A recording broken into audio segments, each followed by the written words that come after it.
Namaskar, Nilesh, and this is another episode in the series Shraddha and Pradnya number 35. Let's begin with the question that I received.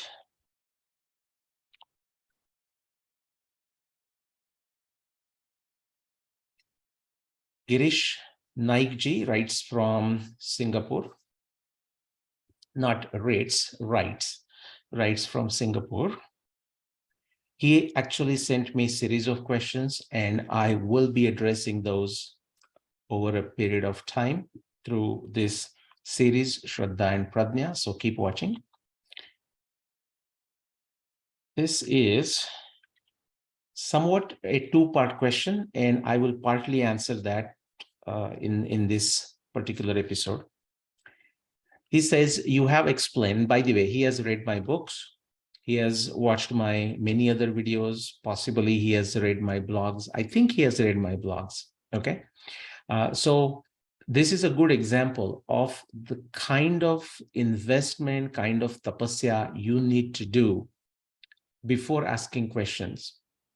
Otherwise, just asking a question has no meaning whatsoever. It only reflects one's tamasic nature, tamasic vritti, which is to say, there is no point asking a question in a casual fashion.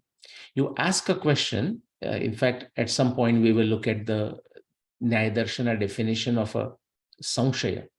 Okay, the samshaya should be a result of a lot of thinking, okay, a lot of analysis, in spite of your own efforts, okay, with each one of us has a limited ability. In spite of your efforts, you still could not find the answer, not because you have not looked for them, not because you have not analyzed different possible answers given by different individuals. In spite of that, there appears to be some confusion. Okay, so you have put your efforts, that's very much required. Then only that samshaya becomes a sattvic samshaya. And that is samshaya, that is the kind of samshaya that is loved by Nyaya Darshana, not the tamasic skepticism. Okay, that's of no use. Anyway, so what Girish Naik has done is a good example of what you need to do before you ask a question. And you can see that he has asked me many questions. I will consider those in future episodes. But even here, you know that this person knows what he is talking. You have explained, he says, the two planets, you meaning as in I have explained, the two planets, Jupiter and Saturn, drowning out the Saptarshis as being poetic in nature. That is correct. And in fact, we are going to do one specific episode on the Saptarshis and their connection with Saturn and Jupiter in retrograde in the vicinity of Vishakha. We are going to do that, but that's correct. At the end of the day, even after my explanation, as a explanation why Saptarshis are mentioned, well, it's because it's poetic in nature. Okay, so they have become bright, and we know Saptarshis are bright. Saptarshis are very distinct 7 stars. So these planets have become so bright. Remember, they are planets, they are graha, whereas Saptarshis are stars. Saptarshis, stars, are bright by their own nature. Grahas are becoming bright only by the reflected light. But here, the poetic comparison or description is that the planets have become so bright, naturally because they are in retrograde and they are in opposition to the sun, that as if they have dimmed the brightness of Saptarshis. So yes, it is poetic in nature. And then he says, can I clarify that you mean these planets were so bright? This was a poetic and figurative description. The answer is correct, Girishi. What you said is correct. That's exactly what I mean. That is how it can be understood. That is how it should be understood. All right. There is a second part related to this same description, and I will show you the Sanskrit verse just in a minute. He says also the 3067 BCE team makes the case that reference to planets with shikhas in the previous verse is pointing to comets. Any thoughts? In fact, the reference to shikhas like Graho, what is that? Graho Tamra Runashikho, Prajwalanta something, and Saptarshina Amudaranam Samavachadya Vai Prabham. It's exactly in the same shlok, rather, the two lines of this shlok.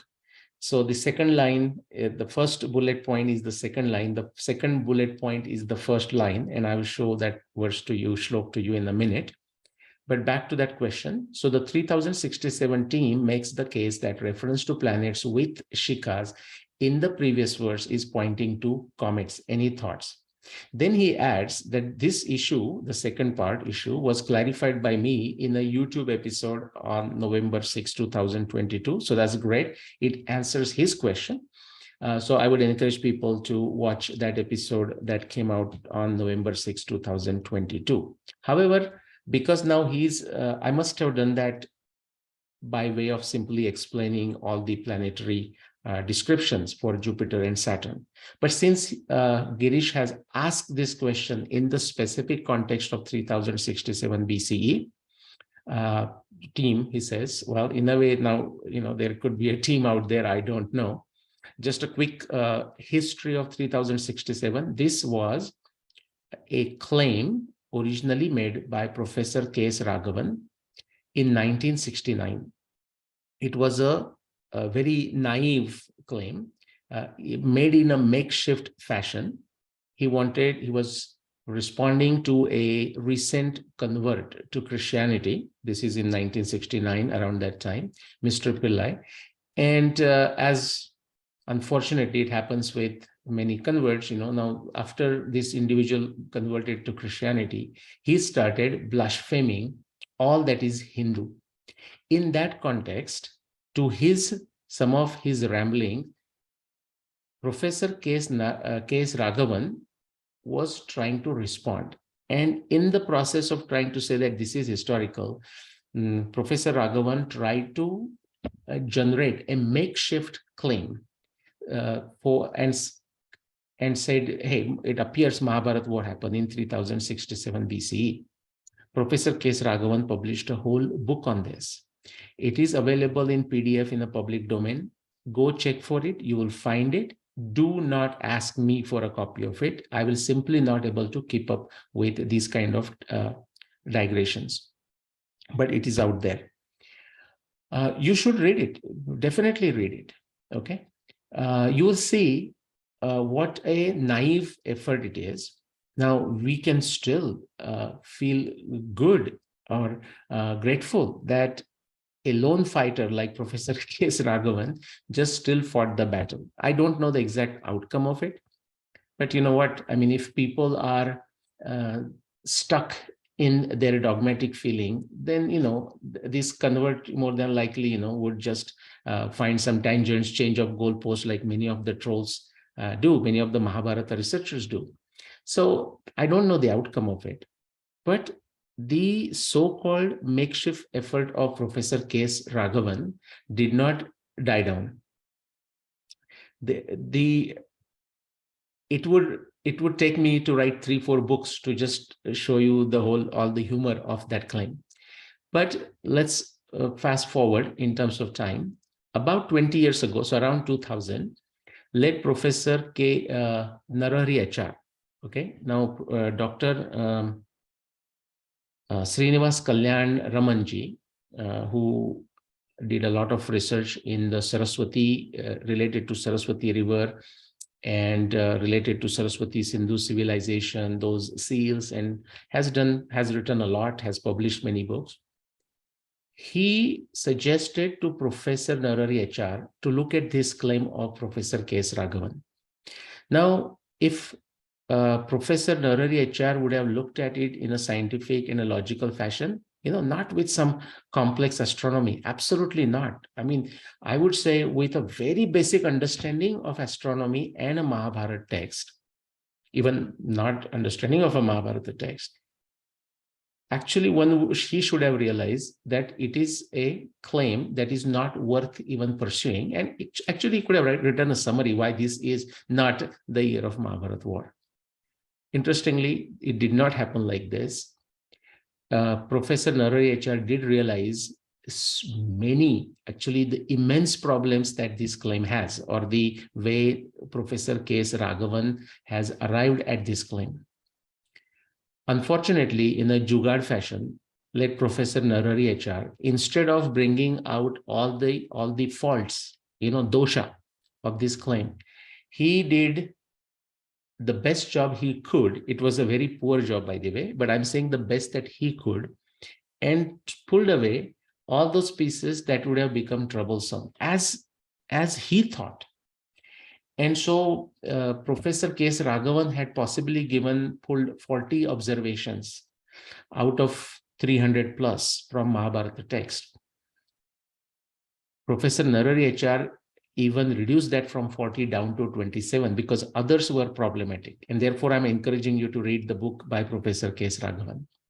Now, the humorous part of these 27 observations that Professor Narari HR picked is that not even a single observation out of 27 will take you logically, scientifically, empirically to 3067 BCE. Not even a single observation. Remember our discussion on a necessary and sufficient conditions, but also the consistency of a theory. There is no theory. There was no theory proposed by Narari HR. What was K.S. Raghavan's theory? Well, it cannot be called even a theory, and you can see the immense contradictions. But he started with the assumption of Kali Yuga beginning in 3102 BCE. Okay, and the Mahabharata war happening some 36 years before that. But guess what? Finally, the year he proposed is like about 35, 36 years after. Yeah, that's right, 36 years after the Mahabharata war. So I don't know what went wrong there. In any case, Professor Narari HR did not have a theory. K.S. Raghavan simply started with the assumption of Kali Yuga. And because even that assumption was a problem for 3067 BCE, Professor Narari HR took a position that, you know what, let's not talk about Kali Yuga. You cannot do that in that case, because the very reason, the very foundation that was used by Professor K.S. Raghavan was the assumption of Kali Yuga. And that is why only with some jugaad, he arrived at 3067 BCE.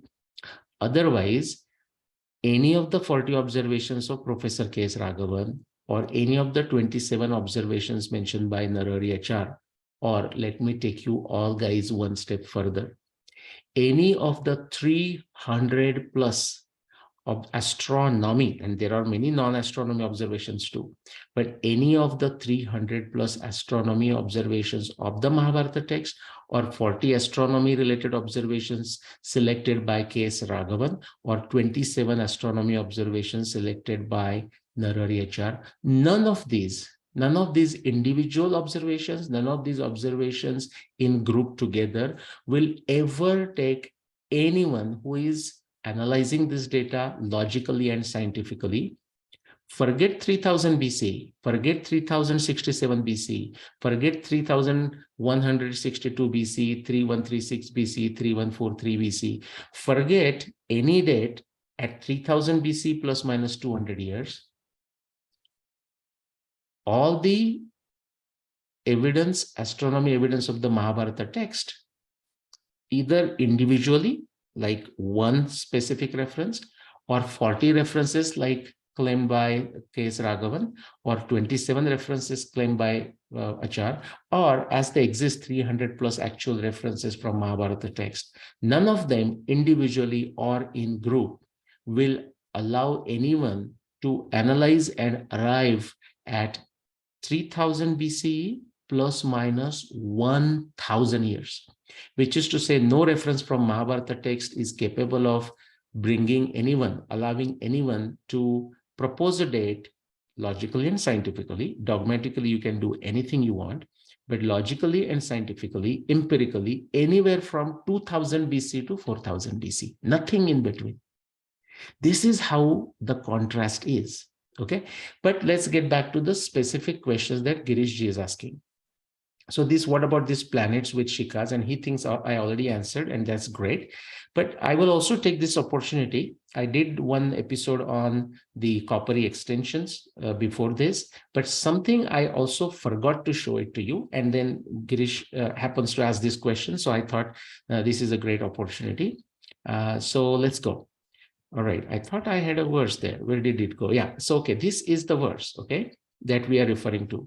Bhishma Parva, Adhyay 3, 24 and 25. Graho tamra runashikho prajwalanta vivastito saptarshinam udaranam samavachadya vaiprabham samvatsarasthainancho graho prajwalita vubho vishakhayo samipastho brahaspati shaneshcharo. So Brahaspati and Shaneshchara are clear. They are in the vicinity of a Vishaka. They are there. They have become stationary and they are there for a very long time, like a year. They have become bright.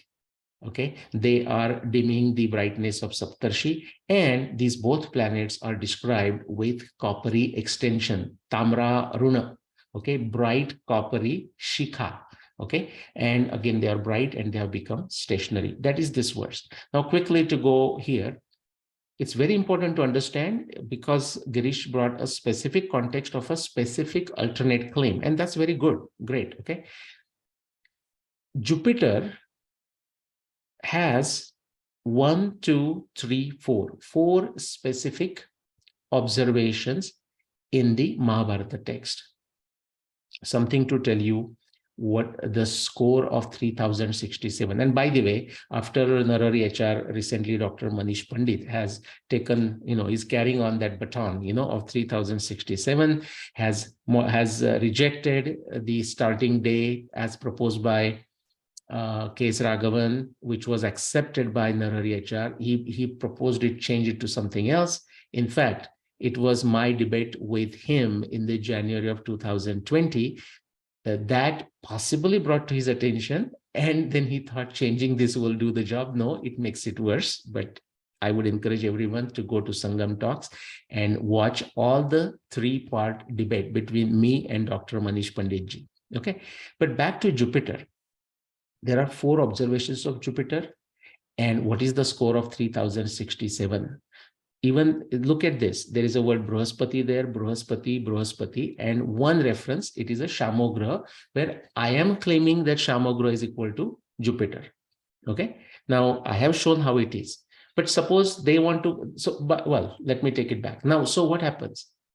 These all 4 verses, forget the Shamograha for a second because it's not explicitly stated as a Brahaspati, but all 3 has a Brahaspati. 3067, Professor K.S. Raghavan is completely mute on these 3 references where you see the word Brahaspati. Professor Narari HR is completely mute. In Marathi, we call it Chidi Chup, or Mug Girun Gappa. You're as if you have something in your mouth and therefore you choose not to speak or you refuse not to say anything, even when asked. And of course, I have asked Professor Narari HR when he was around. He passed away, unfortunately, a couple of years ago. He never responded to this. Okay, and I have a correspondence to prove it. So Brahaspati doesn't say anything. Dr. Manish Panditji doesn't say anything. Okay, why? Because none of them can be matched for 3067 BCE. And Shamograha, again, they have not explained it, but they might say, well, Shamograha is not Jupiter. I don't know. Again, they are chidi chup. They're, keeping mum. So I don't know what is their explanation for a Shamograha, but whatever their explanation is, I have not seen one. But that they have to show that whatever that Shamo planet they assume, if they disagree with Brahaspati, which is my assertion, they have to show how that is bright, how that became fiery, and how that became, how that came near Nakshatra Jeshta and stayed there for a long time, Tishtati, whatever that relative long time is. So on Jupiter, on the evidence of Jupiter, claim of 3067 BC is a royal disaster. Now let's look at the Saturn. How many observations do we have? 1, 2, 3, 4, 5, and 6. Okay. Now the first 2 observations here, Rajapatyam hi nakshatram grahastikshno mahadyuti shaneshchara pideti pidayan pranikodikam, or Rohini pidayan neshastito rajeshaneshchara. What case Raghavan assumed, in fact, that's why I think he was forced to assume 3067, which is a situation that will happen every 30 years. There is nothing unique about 3067, besides the fact that all the evidence of Mahabharata text falsifies 3067. But just giving a benefit of doubt, if we just say, okay, does 3067 BC can show some matching of some evidence of the Mahabharata text? So if you take this Saturn, and by the way, this is the only evidence, okay? The best that they can claim are these two references. So pay attention. Only two, not the whole entire Saturn evidence. So entire Saturn evidence falsifies 3067 BC. But what they have done, which Professor K. S. Raghavan, is that he said, so the Prajapatyam cha nakshatra is a Rohini nakshatra, and there are two references there. So twice it is mentioned. So, he said, I think Saturn must be near nakshatra Rohini. And then in the vicinity of a 3102 BCE, because that is his assumption, that's where he began, Mahabharata, what happened near Kali Yuga. And Kali Yuga is a 3102 BC. That assumption itself is wrong, that Kali Yuga began in the Aitihasik, the historical Kali Yuga began in 3102 BC is decisively false. Okay, Jivan Rao has published a book, and I would encourage everyone to read that. But leave that as aside. So based on that, he said, we have to find a year when Saturn is near Nakshatra Rohini, and that came out around 3067. Guess what? Every 30 years, to 3067, if you add a 30 or if you subtract 30, again, you're going to get similar situation, which is Saturn near Nakshatra Rohini. So these two references, using that assumption, by that they mean Pida means the nakshatra is near that, the planet is near that nakshatra. Fair. Is that a reasonable interpretation? Absolutely. A verse, you see, when we are interpreting using science and logic, we are trying to understand the mind of Vasudeva. So yeah, as a first approximation, somebody thinking a planet near a certain nakshatra could be interpreted, assumed to be like giving a Pida is very reasonable. So in 3067, yes, they can show that the Saturn is near Nakshatra Rohini. What about, let's say this Shvetograha, I am asserting it's a Saturn and it's near Chitra, but Shvetograha, so now what do K.S. Raghavan or Achar or Manish Pandit say about this Shvetograha? Nothing, nada. Okay, but leave that aside. Okay, I'm saying it's a Saturn. They are saying nothing. What about Bhagam Nakshatra Akramya Surya Putrena Pidate? No confusion whatsoever. It is a Saturn Akramya near Nakshatra Bhaga. What do they have to say? Keep mum, move gilun gappa chidi chup. Why is that? Because otherwise people will know that what a false claim that is. What about this Graho Tamra Arunashikho? And that is where Girish is asking this question. So there, this was not done by Professor K.S. Raghavan. So K.S. Raghavan, you actually read that. He shows Brospati Shaneshcharo, and do you know what he does? He puts Vishakayo Samipusto in the bracket, and in the translation, he does not translate that as a near Vishaka at all. That's how he tries to get around, because again, remember, it was an extremely naive effort and he was making a makeshift claim. I would encourage every Mahabharata researcher, every Mahabharata enthusiast, each Mahabharata enthusiast to go and read that book of Professor K.S. Raghavan in the original. In fact, his grandson or somebody got in touch with me a while ago, and he said, is there a way he can get a copy of that? And this is like possibly 5, 6, 7 years. And yeah, I mean, that's a great treasure to have in his family. And I did send him a PDF copy of Professor K.S. Raghavan's book. It's definitely his efforts. I mean, we are standing on their shoulders. So even when we are pointing out their blunders, it is not, we are not doing it in the sense of, oh, come on, what kind of mistakes they made. No, we are pointing it out because dogmatically some individuals, as a Mahabharata researcher, let's say D.K. Hari or Manish Pandit, are sticking to it, which is humorous enough. But because of them or otherwise, driven by some, like a blind shraddha, I don't know what the issue is with us Hindus, but there are many. It's not a huge number, but there are. I don't know what that number is, but there are many who blindly like to accept 3067. Okay. And this is what I'm talking about. So it's really not such a comment on Professor K.S. Raghavan. There is definitely, I'm pointing out his naivety, okay, or lack of scientific acumen or logical reasoning. It's a disaster, guys. Read the original book. But worse is what Professor Narari HR did. And I don't know if there is a word, worst. Yeah, there is a word, right? Bad, worse, worst. The worst is what Dr. Manish Panditji is doing today. Now it is worst because, but I like it because I would say actually it's a nightmare, to even do comparison between any two other Mahabharata claims. And therefore I encourage people, I keep on saying, why is it not that two other Mahabharata researchers with their claims come together and debate? You will not find even a single instance of such a debate. Do you know why that, what will happen? Essentially like a Sunda Upasunda, in that debate, they both will fall off. Okay, all the defects and all the naivety and all the I don't know what to say, jugad, that each one of them, any two other Mahabharata researchers that they have done will be exposed. Therefore, you will not see them coming together. But I only hope and wish that two Mahabharata researchers whose claims are different than 5561 BCE and also differ from each other come together and debate and try to decide which one is a better date. It will be a very educational event, I tell you guys. So try for that. Okay. It won't be happening, I tell you. Okay. They will not dare do this, but I hope that it happens. And I would encourage all of you to ask these other Mahabharata researchers for a debate with someone else. Of course, I'm ready to do debate with them anytime, as I did with Dr. Konrad Elst or as I did with Dr. Manish Panditji.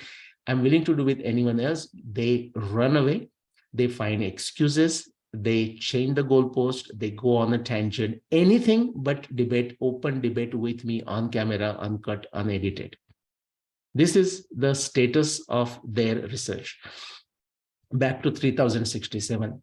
So here I'll come to this verse in a second. But so Bhagam Nakshatrakrame Surya Putrina Pidate, no researcher, which is Raghavan, Achar, or Manish Pandit, wants to talk about that verse. And then on the Shalya Parva, Vyadrushata Tada Shalyo Yudhishthira Samipata Rane Chandramaso Bhashe Shaneshchara Ivagraha. They will not talk about it. In fact, I did not know that verse until like 3 or 4 years ago. Okay, it was brought to my attention by Sai Swarupaji.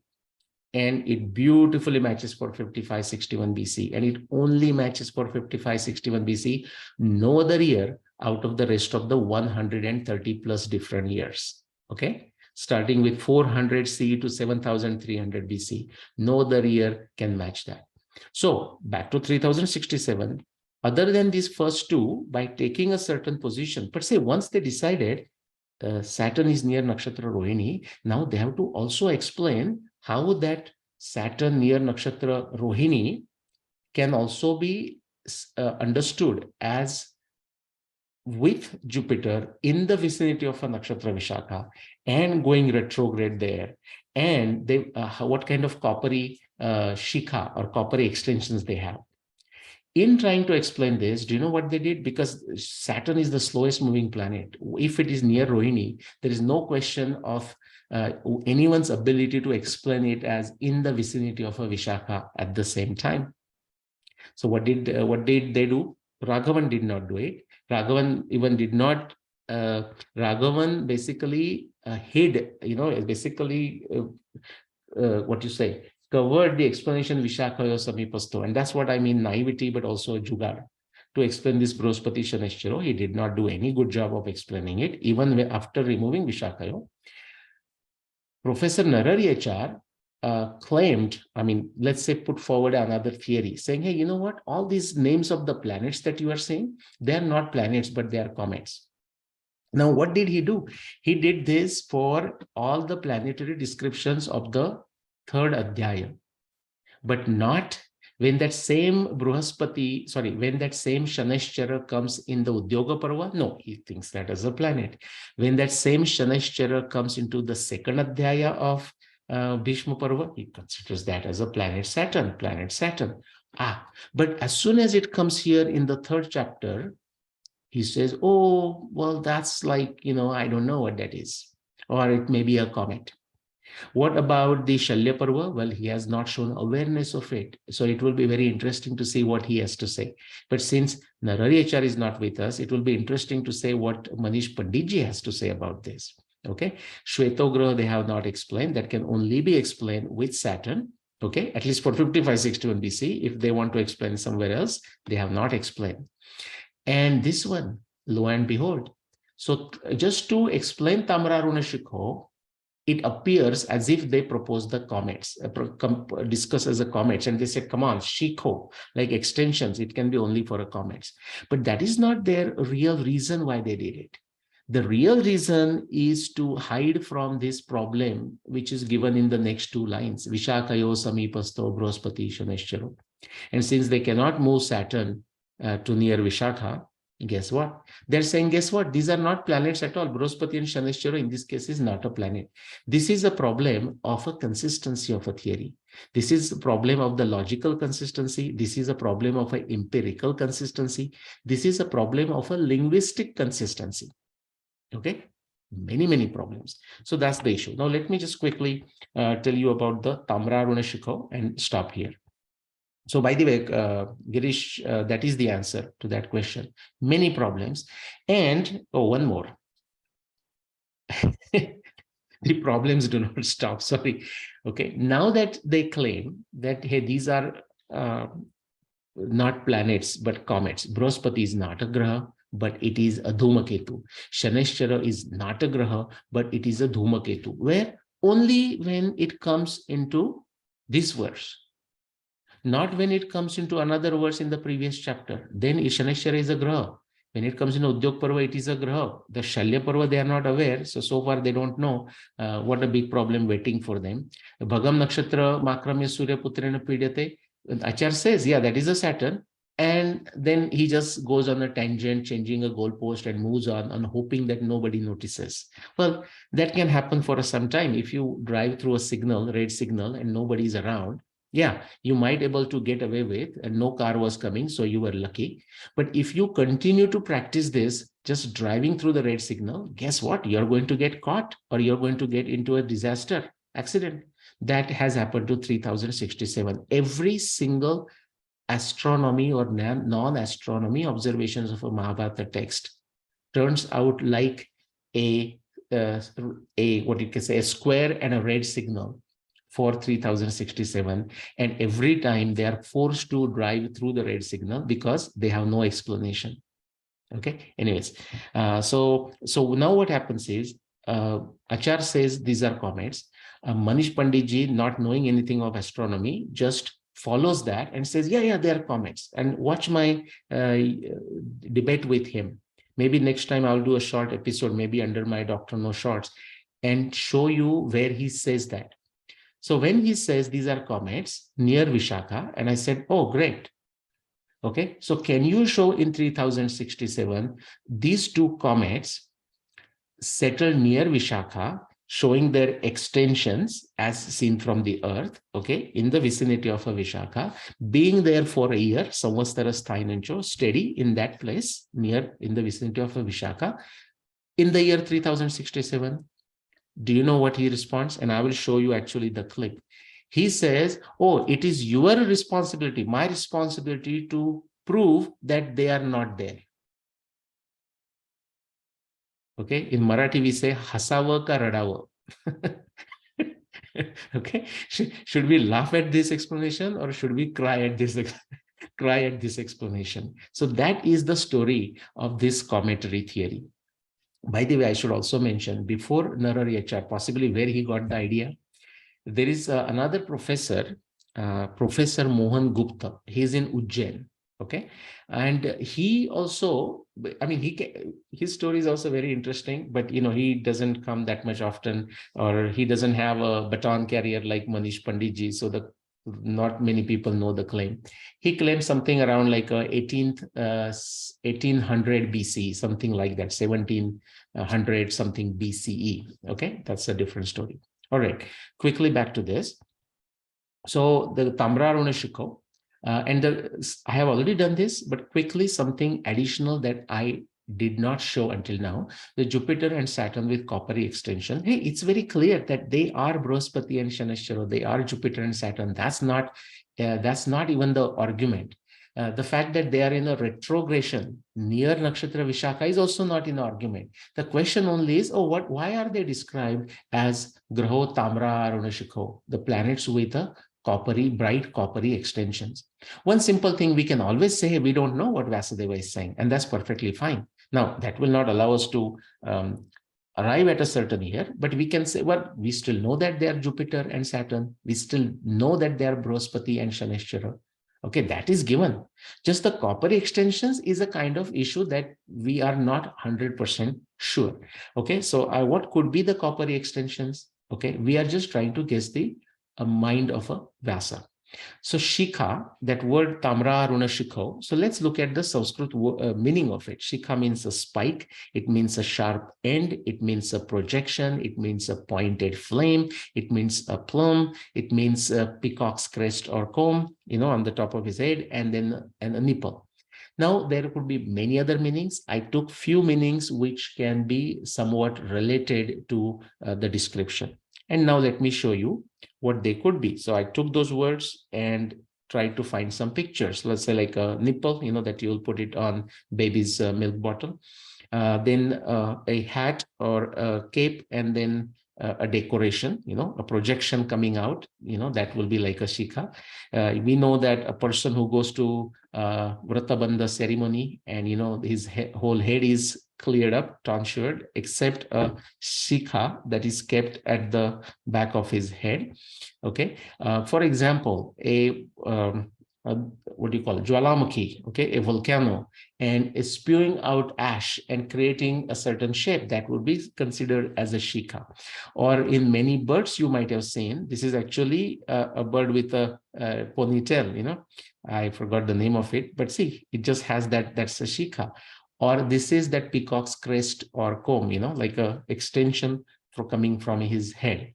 Now, in this context, let's look at what could have been this, what aspect of these two planets, Brihaspati and Shanishchara, Jupiter and Saturn, that Bhagwan Vyasadeva might have described as Tamra Runashikho.